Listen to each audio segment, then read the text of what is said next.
and I'm glad you're all here this morning. We're going to talk about some really very, very cool innovative technology that's going to talk to us more about how we can non-invasively screen and start to diagnose these lumps and bumps that are coming in. And this is something we see every day. This is something that I think has a wide array of responses when I talk to practitioners about what do you do when you see a lump or bump on a patient that's coming in. And of course, a lot of that has to do with the client and what they are allowing us to do. So I'm really excited to feature a new way to think about how do we address the skin and subcutaneous masses that come into our practice, not just from a clinical side, but also as we start to think about moving forward with innovation and moving our industry forward.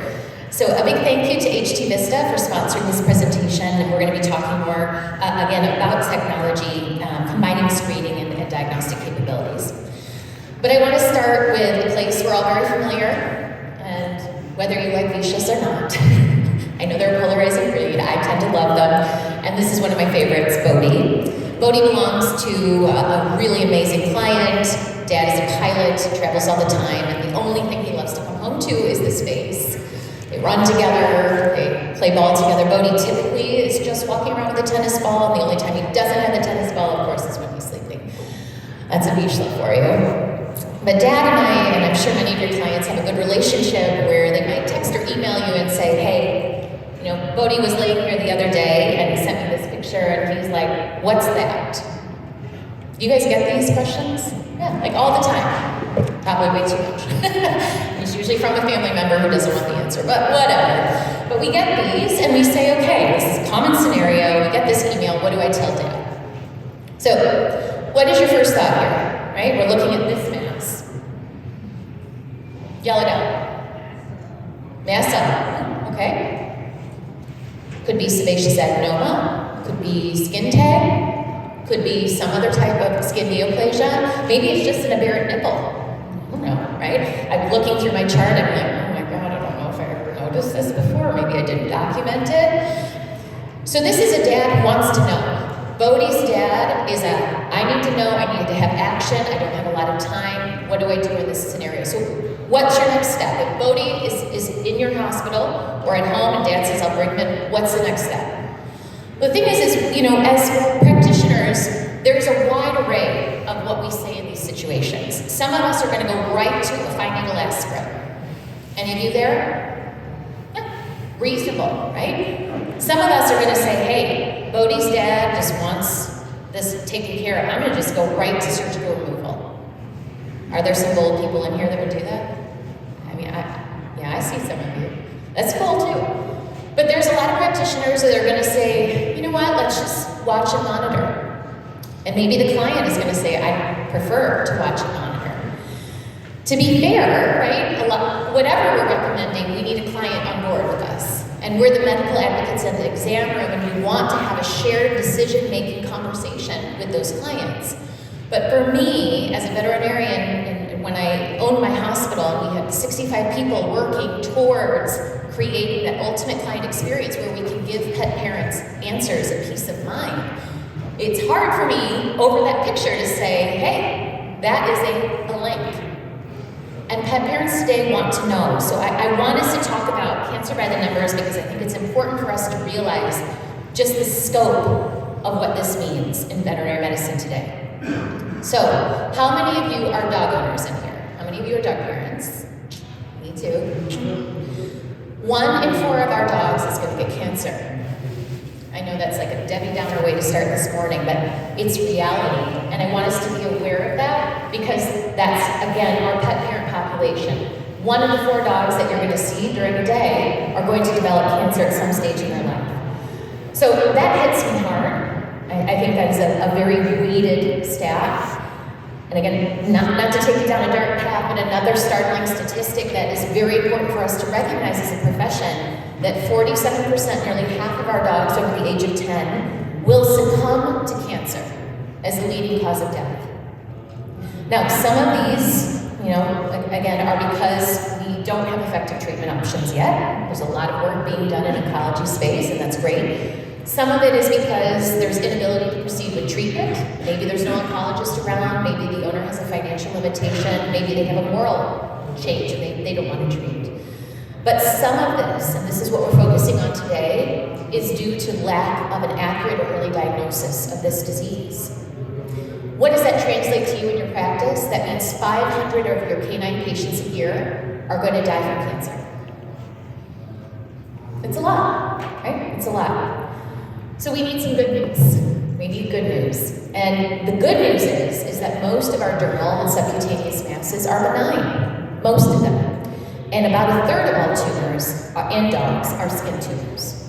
So these are hopeful outcomes and the diagnosis that we wish we were giving all of our pet parents all the time. But the key word is giving the diagnosis.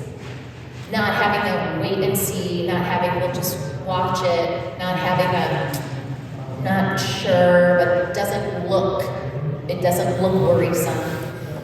The thing is we don't always give a diagnosis.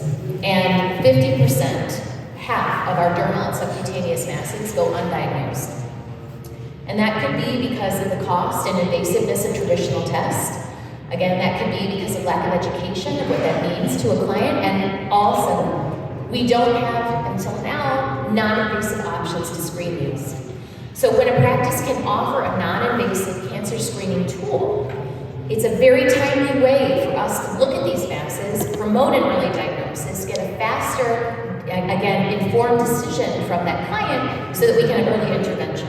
And if we look at the largest group of pet parents today, which is the millennial demographic, whether you're feeling good about that or not, these pet parents are going to ask for the value in the test that they are paying for. And that's fine, right? They deserve that. But sometimes, and I know I've been there too, sometimes when we do a wait-and-see approach, that can backfire. Sometimes we do an FNA and may not have been the best sample. That can backfire. It can be a hard conversation. So let's think about how we can effectively screen. So we know if a patient comes in with 16 masses on the body, which we know happens, they've scheduled us a 15-minute appointment, but if we have those patients coming in, we can look and really target in on the masses we need to worry about. Here's another perfect example. What's this mass? Probably a sebaceous adenoma, right? Probably. Could be an epithelioma. Could be an adenocarcinoma. We don't know. So as clinicians, again, I want us to think of a mind shift today. I want us to have an open mind and think about not just, again, this wait-and-see passive approach, but a proactive way to think about screening our lumps and bumps that come in, because screening tools really do work. That's why human medicine has become extremely saturated with effective screening tools. So it's time for us to elevate it, because the truth that we learn in school, not always practiced today, is that we cannot diagnose cancer based on palpation or gross exam alone. Some of them certainly we can have suspicions, but we cannot give that peace of mind to a client. So if your goal for coming this morning is you want to get better at diagnosing these patients, if you want peace of mind and being able to say, yes, this is a blank, we don't have to worry about it, and let those pet parents go home happy and relaxed.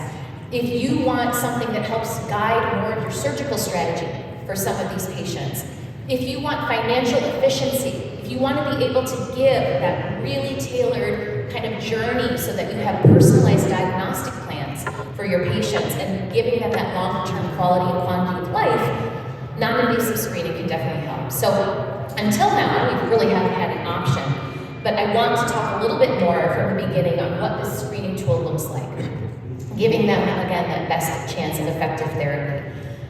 I want to make a statement, though, just to kind of level the playing field. This screening tool is not a replacement for fine needle aspirates or biopsies. This is meant to complement them and to guide you into which of the masses need those diagnostics, okay? Because not every client can do 16 FNAs, and not every client can do biopsies on 18 different masses, right? We know that. The economy of today is not going to allow that. Rising veterinary costs are not going to allow that for every client. So let's think about ways that we can tailor that. So how does this technology work? This technology, very innovative, is based on the theory of heat diffusion technology. So what ends up happening when it's used is it heats that desired tissue and scans it at 42 degrees Fahrenheit for about 10 seconds. Then that tissue cools down for 30 seconds, and over that total time, 40 seconds, it's detecting how the heat is distributed and diffused.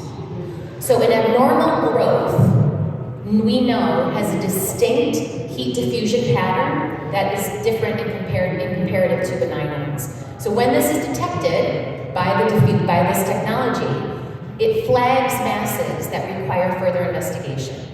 So for this, that scanned field of view is usually a 1 inch to 3 inch section. We do need to shave the hair, at least right now, to scan that. And it's typically at the border of normal and abnormal tissue. So why does this work? Let me go over a little bit of the algorithm. Benign and malignant tissues display very different heat transfer rates.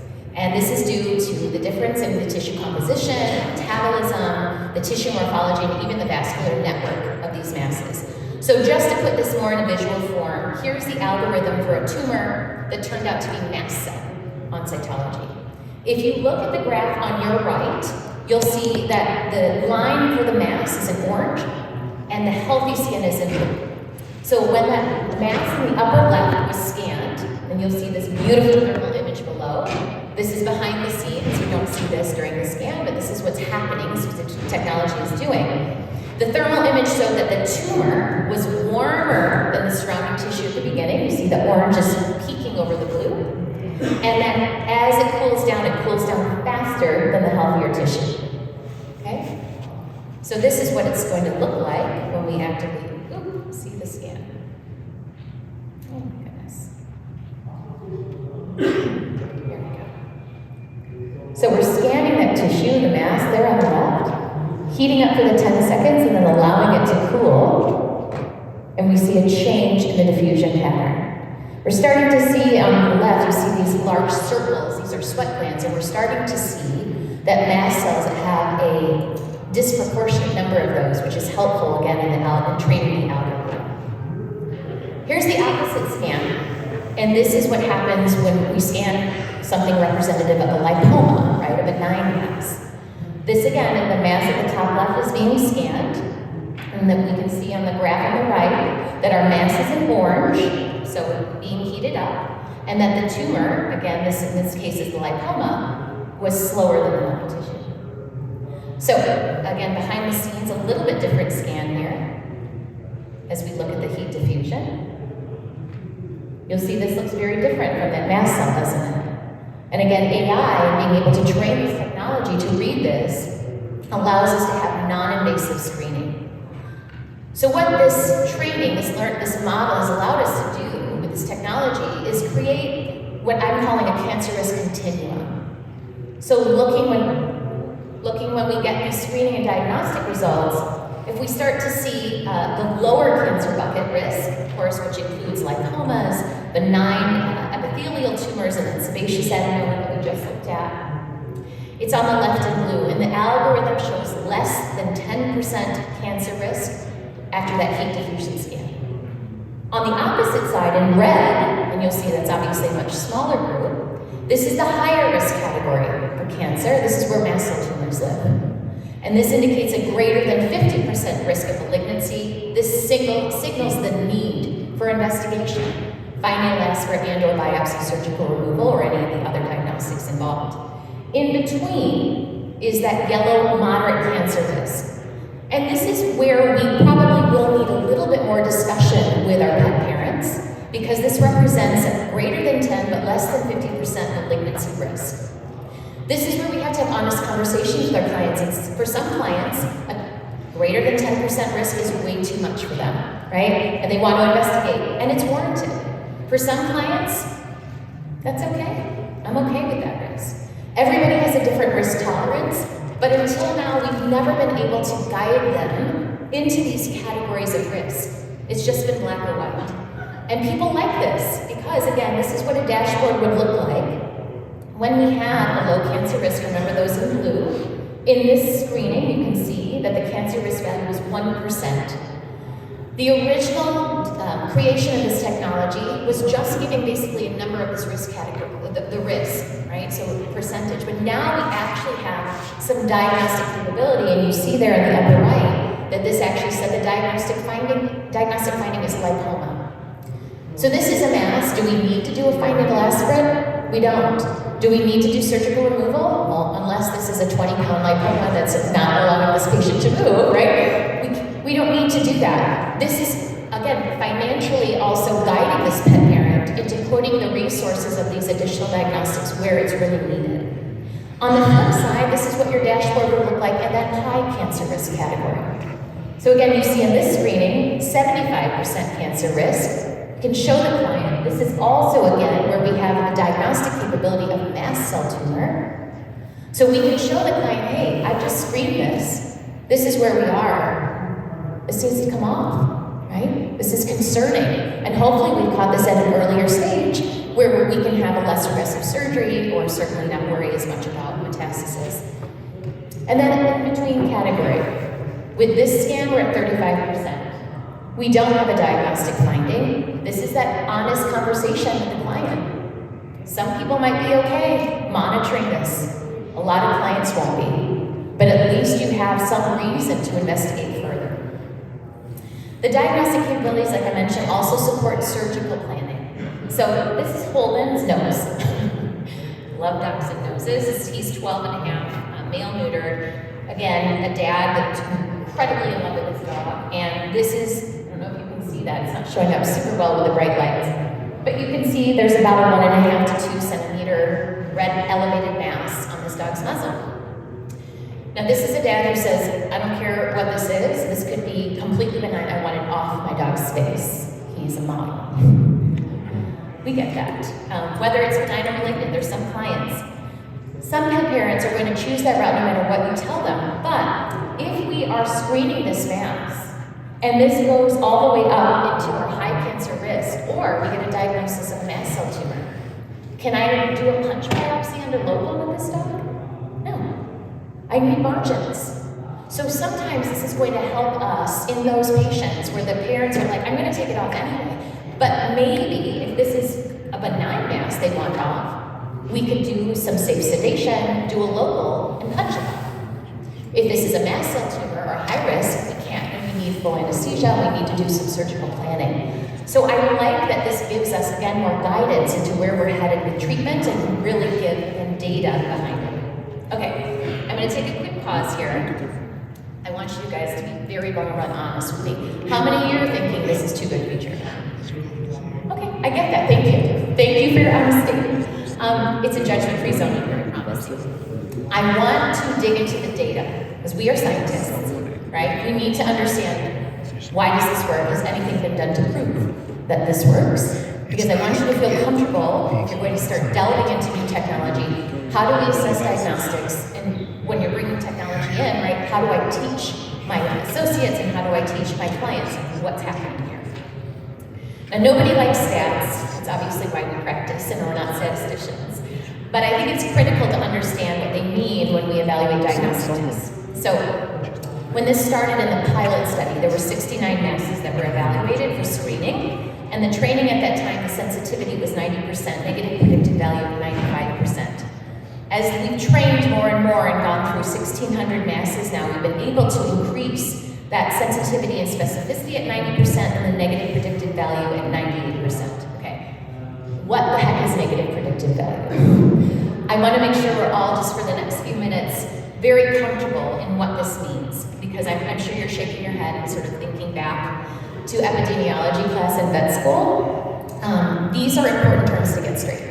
And the reason for that is whether you're evaluating this technology or a new diagnostic test that's coming from your reference lab or something else you're bringing into your practice, I want to spend a few minutes breaking these down because it's really important. This is the only way to really evaluate this honestly. And the bonus is you'll be able to use these moving forward in any medical testing that you look at. So let's look at HT Vista's initial validation studies, clinical trials, and they were performed both in 2020 and 22. And really what we're looking at are these values on the left: sensitivity, negative predictive value, specificity, and positive predictive value.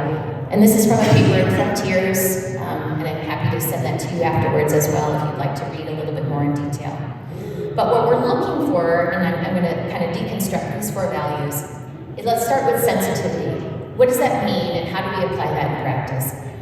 Sensitivity is the actual positive rate, and it's the probability that a test is going to indicate that the disease among those who have the disease. In other words, a highly sensitive test will correctly identify patients that have a disease. A test that is 100% sensitive will identify every single patient in a population that has the disease we're looking for. Currently, this test is 90% sensitive. Realize that it is extremely rare for any of our clinical tests to be 100%. If you find one, let me know. It's very, very hard to have that happen. But this means when we are screening our patients, 90% of the patients with the disease we will find will miss about 10%. Another way to think about this is sort of in reverse. A highly sensitive test is very useful for ruling out a disease if there's a negative result. We use the acronyms SPIN and SNOUT when we're talking about specificity and sensitivity. You have a highly sensitive test and the test is negative, the disease is ruled out. 90% sensitivity here, it's very exciting to see that. Now on the flip side, specificity is the true negative rate. That's the proportion of patients that without the disease who have a negative result. So a test that is 100% specific is going to identify 100% of the patients who don't have the disease. Highly specific tests are most useful when the test is positive. So a highly specific test can help rule in patients that have a disease. Again, highly specific negative result, disease is ruled in. What I want you to notice here is the diagnostic specificity for lipomas and mast cell tumors, the 2 most common skin and subcutaneous masses that we see. 90% specific. This is wonderful news as a screening test. And again, that's where we're really looking for. In general, highly sensitive tests have low specificity. In other words, they're really good for catching actual cases of the disease, but they also come with a fairly high rate of positives. So I put this in here. If you're a woman, you know exactly what I'm referring to, compliment to. But this is mammograms, which is a very, very common human female screening test. And it's an example of a test that has a high sensitivity, so 70 to 80%, and a low specificity. And the sensitivity kind of depends on the tumor size, and the patient age, and tissue density, a few other factors. But this test, and I'm sure many of you have gone through this emotional experience, it comes with a fairly high false positive rate. Half of women and this is according to cancer.gov, half of women who get annual mammograms each year for 10 years are going to experience a false positive rate. So if we think about that, right, even that screening test is not perfect. A lot of those women have to go through a false positive moment and then additional testing to figure that out. So we talked about sensitivity and specificity, but I want to shift gears a little bit and go into these predictive values because these are incredibly helpful for us to identify probabilities that a negative test is accurate. That's the peace of mind that I think all of you are wanting from this. If I scan this mass, and this mass is a lipoma, how comfortable can I be in the probability of accuracy? Let's go to a human example. I think it's easier to understand just because we're a little more used to screening tests in the human world. I want to take fecal occult blood tests in humans. This is a really classic example that was identified to help screen the need for diagnostics. The negative test result, so the negative predictive value for fecal occult blood test in humans is 99.5%. So that means if you have that test done and the test is negative, you can be 99.5% sure you don't need additional testing for bowel cancer. That's awesome, right? That's an easy, non-invasive screening test that means you don't have to go through colonoscopy and biopsies. So when we look at the negative predictive value here at 98%, that's about as high as we can get. Again, the probability that a negative test is accurate. As clinicians, with our canine patients, when we're talking to that pet parent in the room after we've done a scan, when we give the result that a mass is on that cancer risk continuum, that low cancer risk, again, the probability of that accuracy is 98%. That means we have a 98% confidence that the mass is benign, and we don't have to proceed with additional tests for malignancy. I think for so many pet parents, that's what they need, right? And then they don't have to necessarily go through processing other emotions if they can't do additional diagnostic tests. So it's comforting not just for them, but it's also comforting for us. I know one of the hardest things for me as a clinician is recommending testing, recommending treatment options, recommending investigation, and having a pet parent look at me and say, I want to do it, I can't afford it. Right? That is a really hard place we all live in every day. So having something like this as a screening test where you can feel really good, we don't need to investigate this anymore. The client also can feel good about this and again can budget their care for their pet into other areas that are more needed.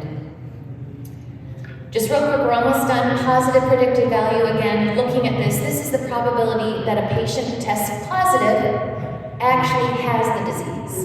So for example, if you were tested for a type of cancer, and let's talking human, and they screened you and had a positive predictive value of 15.2%, that means if you're positive, you only have a 15.2% accuracy of that result.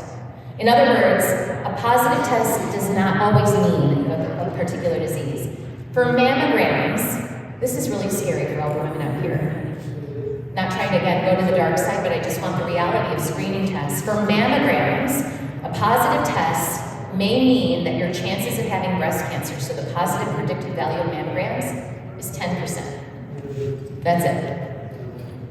So when we look at the positive predictive value of screening these masses, if we look at lipomas and mast cell tumors, 98% positive for lipomas, 77% improving for mast cell tumors, we actually have much better screening here. And this is really, again, important when we're evaluating. Just to put this all together, and then we're going to move on a little bit more into the use of this technology and into our workflows. I want to just place HT Vista as a screening test against some of the two that we discussed a little bit. So fecal occult blood, which is in the gray next to the orange, which is HT Vista. The darker black is that mammogram. And then I'm going to add in one other test, which women also probably very familiar with, the pap smear for cervical cancer. And again, these I'm using because they're very common screening tests that most of us as we age need to go through, and just so you understand the accuracy as compared to other technology. Remember, the best screening tests when you're evaluating this data, looking at specificity and sensitivity, the best screening tools in medicine have the highest sensitivity and negative predictive value. That's what we're looking for. We see that here. It's almost impossible for any clinical screening test to have a sensitivity of 100%, at least right now.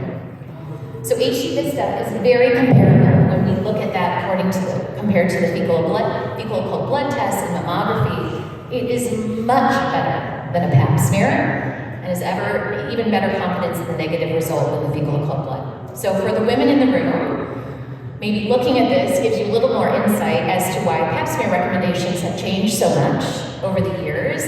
They aren't very good at ruling in or ruling out cervical cancer. There are other techniques now that we're looking for in screening tests. So that was all we had for a long time, but I'm sure as you've noticed, those recommendations have drastically changed. So another way for us to think about this and describe it to your teams and your clients is we like to use the term a decision support tool. We're going to screen these masses, and that helps us together, me as the veterinarian, you as the pet parent, look at this data, look again whether we have low cancer risk up to the high cancer risk on the continuum, and really identify the masses that need further diagnostics. So this is a graph illustrating the prevalence of some of the different tissue tumor types across that score spectrum, and again highlighting HT Vista's strength in ruling out cancer in the most common tumors that we see. Again, lipomas being one of the most common. For instance, there was no cancer found in 118 cases with that highest probability of being benign. The negative predictive value here, again, our confidence in the accuracy of that test is 98%. You can feel really good scanning these masses and giving that answer. In comparison, in a study where 110 cases were looked at with the highest risk, 88% of those were correctly identified as mast cell tumors or soft tissue sarcomas, identified and confirmed through cytology and/or biopsy. while 13 of these were in fact more benign, that further diagnostics again ensured peace of mind when they turned out to be non-cancerous. So this, for me, gives me incredible power in the exam room to guide where my pet parent is placing their diagnostic money. Diagnostics are not cheap, right? We know that just doing routine blood work and at an annual exam right now can be anywhere from $300 to $500 for some of our patients, let alone adding on cytology and all of the other preventive care. So let's make this as tailored to the pet as we can. There are a few exclusions that I want to make sure we are aware of with this technology, at least at this time. Heat diffusion technology cannot be used right now in mucosa, eyes, or eyelids. We need to stay away from lymph nodes, the foot pads, mammary glands, testes, or any ulceratedness. Okay? So these are places where this technology is not going to work. Dermal and subcutaneous masses, of course, all other parts of the body are fair game. I love watching these. It's incredibly relaxing, but also exciting at the same time. I hope we're a little bit more comfortable now about how to evaluate screening tests, and I hope you can use some of that information moving forward with other diagnostic capabilities that you're bringing in. But let's get into the practical stuff here, the fun stuff. How do we bring this into our practices? How would you use this in your workflow? The what, the where, the when, the how, and of course the who. Who's going to be responsible for this? Here's another super familiar case for you in practice. This is Roxy. She's a middle-aged lab mix. And she's on your schedule, right? You've got a 15-minute appointment for annual vaccines, and mom walks in and goes, oh, by the way, can you just check that one lump over there? Well, we started this exam on Roxy. There's not one mass, there's 8 masses, all different sizes, all different places, all different lengths of time, and mom had no idea 7 of them were there. Super common. If you're a practitioner right now that walks into that exam room and says, Mom, we need to aspirate every single one of these masses today, and mom says, do whatever you want. If that is every single exam that you have and every client says yes to every diagnostic, raise your hand, because I want to come work with you. Anybody? I've never had somebody raise their hand. It doesn't exist today in practice. I mean, of course, that's a perfect world, utopia. Most of our clients are going to say, how much is that going to be? And how much is it to do 8 cytologies? A lot. So even if you're doing it in-house, right? So unless you're one of the few unicorns that I haven't met yet, where a client just says do whatever and has endless pocketbook and endless time and never questions, for the majority of us, let's be, again, fiscally responsible and medically appropriate and think about, where do I need to investigate? Remember, again, I want to stress, this is a decision support tool. This does not replace the recommendation of FNA or biopsy. This is guiding where we use FNA and biopsy. So when you are aspirating, how many of you are suctioners? You put your syringe on, you've got your needle, and you're pulling away. Okay, some of you are suctioners, right? How many of you are me? I'm a woodpecker. Okay, usually get more woodpeckers, right? Where we're taking our needles, syringe is not attached, we're doing several different kind of angles into the mass, we draw back on the syringe, and then we're ready to make our slides. So for us to do that, right, if we're gonna do aspirates on all 8 of those, we've gotta take the time to take all of our samples, obtain it, then we've gotta make our smears. We've got squashers in here, squashers. A few of you are squashers. How many are touchers? Just touching the slide, more like an impression smear. Some of you. Any scratchers? Any starfishers? Oh, I got a starfisher back there, okay. How about sprayers? I'm a sprayer. Sprayers. Some people are just gonna do impressions, some do all of these, but we gotta do it, whether you're doing it or a veterinary technician is doing it, but that takes time. And then we either have to read the slides ourselves, or we're doing digital cytology. Any of you brought digital cytology into your hospitals? A few of you, it's amazing technology as well, right? Having a virtual clinical pathologist there. Or we've got to send the slides off to the reference lab. It's a lot of time. I don't know anybody today that has unlimited time in their practice. I know I was always 2 appointments behind. I was always fielding a phone call, expressing an anal gland, trying to eat an apple, and then maybe peeing, right? That's how our days are. We don't have time, and it's always impossible to forecast what's going to be an oh, by the way, because that's all of our exams. So, sometimes, when we do those aspirates, we end up here. What do we have here? Mast cell tumor. Well, guess what? Whose cytology is this? This is Bodie's. I know somebody out here already knew that. They called it out at the beginning, but I didn't think this was, I thought it was a skin tag. Remember my beautiful Vishla sleeping in the sun? This is what it was. So the wait and see approach would have really been bad news for him. And I think that's this, I want to kind of wrap up this sort of reasons for why conversation, in that we cannot diagnose cancer by visual rule-outs. We cannot diagnose cancer just based on probabilities of what we used to know by lived experience, or I've been in practice 30 years and I know what a mast cell tumor looks like. I can say that because I've been in 25. This is not the way of medicine today. And we are all trying to do the best for our families and for our patients and really guide them appropriately. So if we are screening these masses and it comes back low, we know that negative predictive value is 98%, right? Feel good. We don't have to do an FNA. Save that client, save that patient from any invasive or uncomfortable diagnostics. Look for the high risk, discuss the moderate risk. Feature and personalize that exam so you'll get more buy-in for those diagnostic procedures. So coming back to Roxy, right? This middle-aged lab with the 8 masses, a client only knew 1. This client did not agree to the 8 masses being aspirated. For us in Chicago, it was going to be over $750. We don't need to do that. We don't have to be discouraged. We can screen, focus on the masses that were high risk. On Roxy, there were 2 that we were concerned about. And if this sounds intriguing for you in your hospital, I want to give you some tips on how to implement this, okay?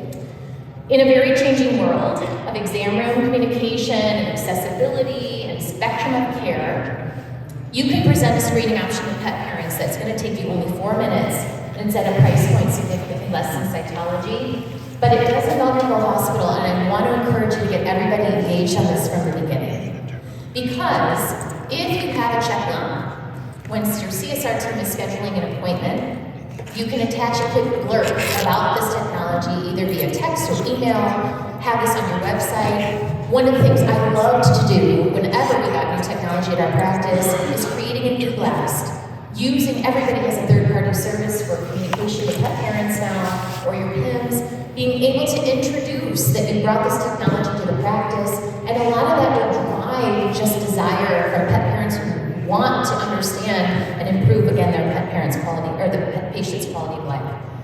If that client is adequately prepared for this technology and authorizes it, then when they come in, veterinary technicians or nurses can go ahead and clip those areas of the masses that we're going to scan, find the edge of the normal and normal tissue, and get the scans going. Because at that point, once those results are complete, remember this is just a 4-minute process, then once we go into the exam room, we already have the results on the dashboard. That we can start that active conversation of these are the masses to be concerned about, and these are the masses that we don't need to be concerned about for additional diagnostics. So we can have that decision making right there and then. Are there any veterinary technicians in this room? Rock stars in the industry. Awesome. I don't want you to start tightening your shoulders and thinking to yourself, oh my God, another thing I need to do. I want you to think about this. This is a very, very quick and easy workflow. It's just a clip, scan, remember it's just 40 seconds, mark the mass, and then analyze. It's a very, very simple workflow. Again, 4 minutes of overall time. So at the end of the day, what is our goal? What is our goal here? It's this. It's really preserving the human-animal bond for all of the patients that we serve. This technology is going to mean something different to everyone. This is my son and my dog, one of my dogs, Samantha. Samantha's my heart dog. I am not her heart person. It's always Evan, which is wonderful, but every one of you has an Evan and a Samantha in your practice. That means the absolute incredible world to those families. And so when we have someone that comes in and they're curious about a lumbar bump, if you don't leave with anything else today, I want you to think about what does saying, let's just wait and see, do to that family, right? It's not peace of mind. It's definitely not early proactive screening. It's not giving them data. It's not giving them any kind of decision support information for them to make an informed decision. I want us to rethink about what we can do for these families that are coming in, because it's going to give those clients peace of mind, even if they say, I don't want to go any further, but at least I know what I'm dealing with. It's also going to help the clients who want peace of mind and they want to treat, but only if necessary, because they're on a budget and they want to feel good. They don't want to have the guilt of being able to lead with their brain, but they obviously lead with their heart, but they can't, because of course they're on a budget.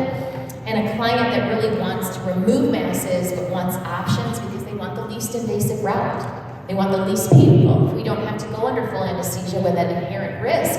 We can do local sedation and removal because it's warranted based on the cancer risk continuum. Then we can be, of course, very helpful there. So the future is super exciting. There's so much innovation coming forward, and I know right now the sort of the heaviness of our profession, there's a lot of negativity and compassion fatigue and frustration. But disruption is happening and innovation is here, and we still have families that we serve that need us. So we are going to continue to see skin and subcutaneous masses. It's not going to go away. There is no universal cure for cancer on the future, even though we hope there is. We're going to continue to have worried pet parents, and remember the millennial and Gen Z demographics. They're not having children. They're having pets. Pets are their children. This is what's ahead for us, and that's absolutely okay, but think again about the place that pet holds in their families. Most importantly, we're going to continue to have veterinary teams, veterinary technicians and nurses and assistants and CSRs that work with us, that want to do the best for these families. And having that peace of mind, not taking home the guilt sometimes of those difficult conversations, so that we can do non-invasive screening and early detection and proactivity in our medicine is really, again, the wave of the future. So I finished a few minutes early because this is new. I'll be standing up here if there's any questions that you want to ask me now. But booth number again? 707 in the exhibit hall. I'm going to go back there after this presentation. Be happy to answer any more detailed questions about workflow or just bringing technology into practice. Thank you so much for coming. I hope you enjoy the rest of your conference. I'll be up here for questions. Thank you.